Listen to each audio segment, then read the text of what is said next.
안녕하세요. 제가 이 글을 쓰게 된 건 제 아내에게 정말 못할 짓을 저질렀기 때문이고, 지금도 제가 한 실수에 대해서 어떻게 하는 게 맞을지 정말 너무나도 혼란스럽고 마음이 답답합니다.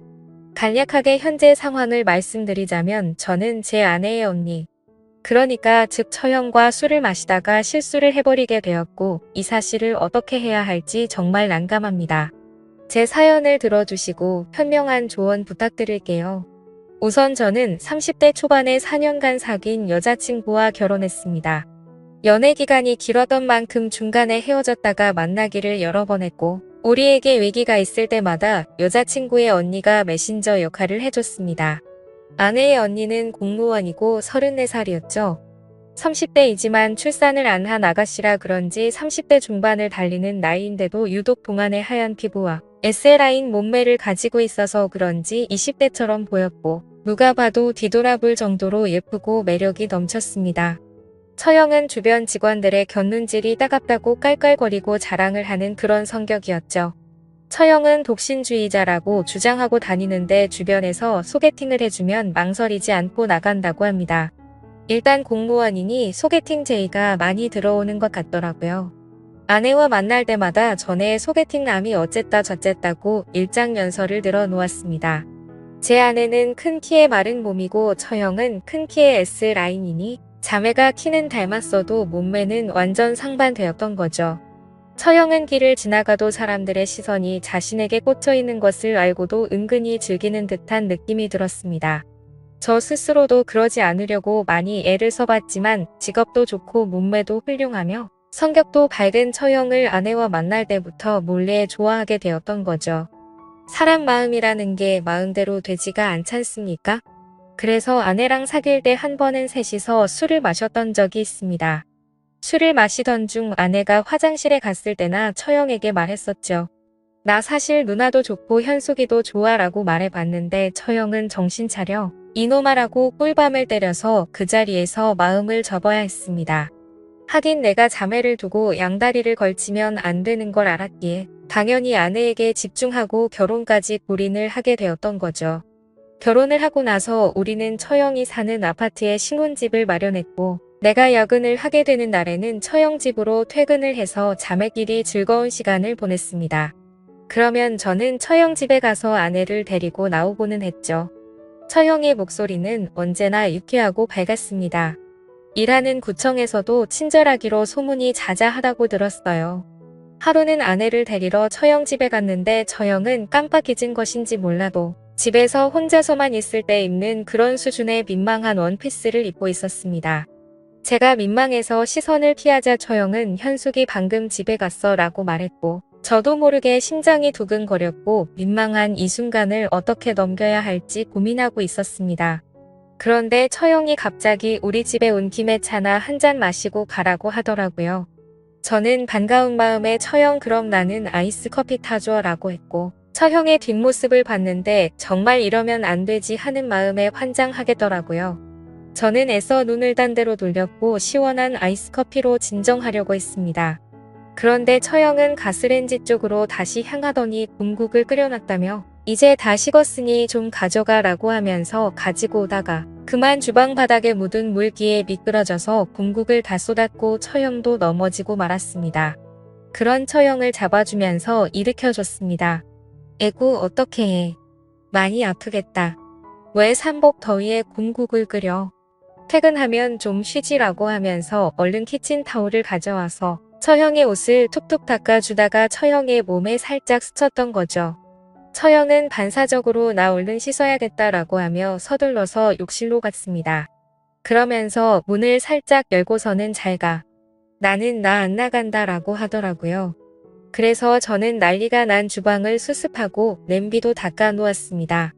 처형은 물소리로 인해 제가 주방에 있다는 걸 인지하지 못한 건지 샤워를 다 마치고 욕실 문을 열고 안방으로 들어가는 소리가 들리더라고요. 그래서 저는 뒷정리를 다 마치고 방문 앞에서 처형 나 갈게 라고 말했더니 어머 깜짝이야 하면서 얼른 안방 문을 잠그는 소리가 들리더니 너 다 봤지? 라고 했습니다. 저는 하나도 못 봤으니 걱정하지 말고 안심하고 잘 자라고 인사를 하고 집을 나왔었죠. 저도 진짜로 주방에서 뒷정리를 하느라 정신이 없었고 그냥 별다른 생각이 없었습니다. 하지만 솔직히 그날 이후로 마음이 싱숭생숭했었죠. 예전에도 관심이 있었지만 최대한 스스로 마음을 다잡아가면서 처형을 잊고 지냈었거든요. 그리고 며칠이 지난 어느 주말에 아내는 지방에 사는 친구를 만난다고 나갔습니다. 저는 배달 음식을 시키려고 휴대폰을 보고 있었죠. 그런데 처형에게 전화가 왔습니다. 뭐 하고 있냐고 해서 아내가 약속이 있어서 나가서 밥 시켜 먹으려고 하고 있었다고 했죠. 그러자 안 그래도 현숙이가 너 밥 안 먹었으면 챙겨달라고 부탁했다며 오랜만에 우리 낮술이나 한잔 하자고 하면서 집 밖으로 나오라고 했습니다. 근처 매운 등갈비찜 집에서 소주를 마셨는데 처형은 평소 주량이 소주 한 병 정도로 알고 있었죠. 그런데 그날따라 소주를 연거푸 마시더니 각자 3병이나 넘게 마셔서 만취 상태가 되었습니다.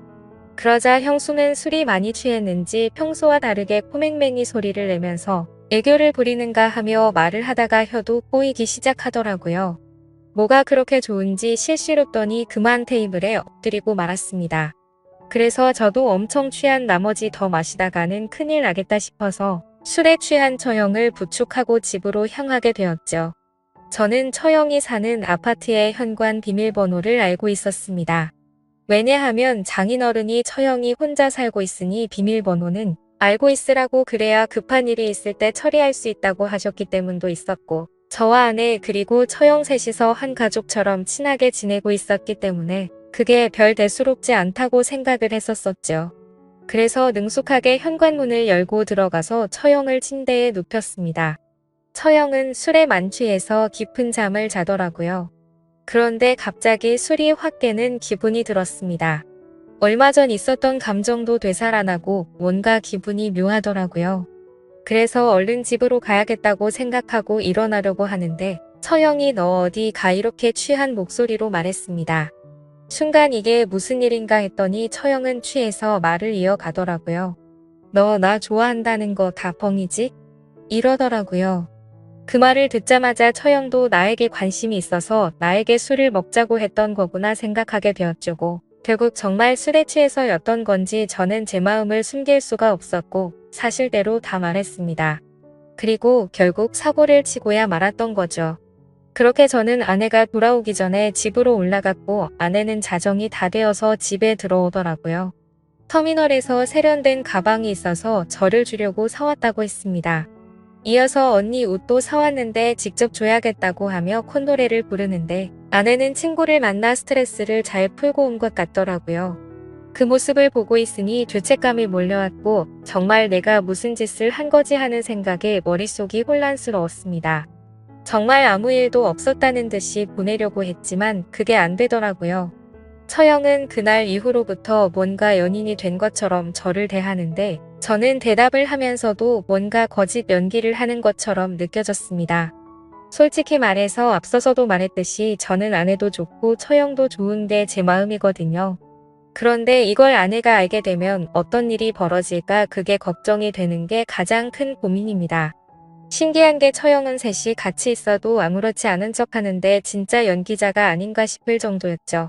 그러면서도 뒤에서는 저와는 다른 연인들처럼 아무렇지 않게 지내고 있습니다. 행복하긴 한데 너무 두렵다고나 할까요? 사실 이런 상황들을 드라마나 영화 같은 데서만 일어나는 건지 알았는데 실제로 저에게 일어나고 보니 도저히 어떻게 해야 할지 감이 안 잡히네요. 이런 만남을 몰래 지속해봤자 결국 걸리지 않을까 하는 생각도 들고 아내에게 솔직하게 말할 수도 없는 노릇이고 정말 환장하겠네요. 사실 이런 상황을 주변 지인들이나 회사 사람들에게 말할 수도 없으니 객관적인 사고도 되지 않습니다. 많은 분들이 이 글을 들으셨을 때 어떻게 하는 게 가장 좋을 것 같나요? 현명한 조언 남겨주시면 감사하겠습니다.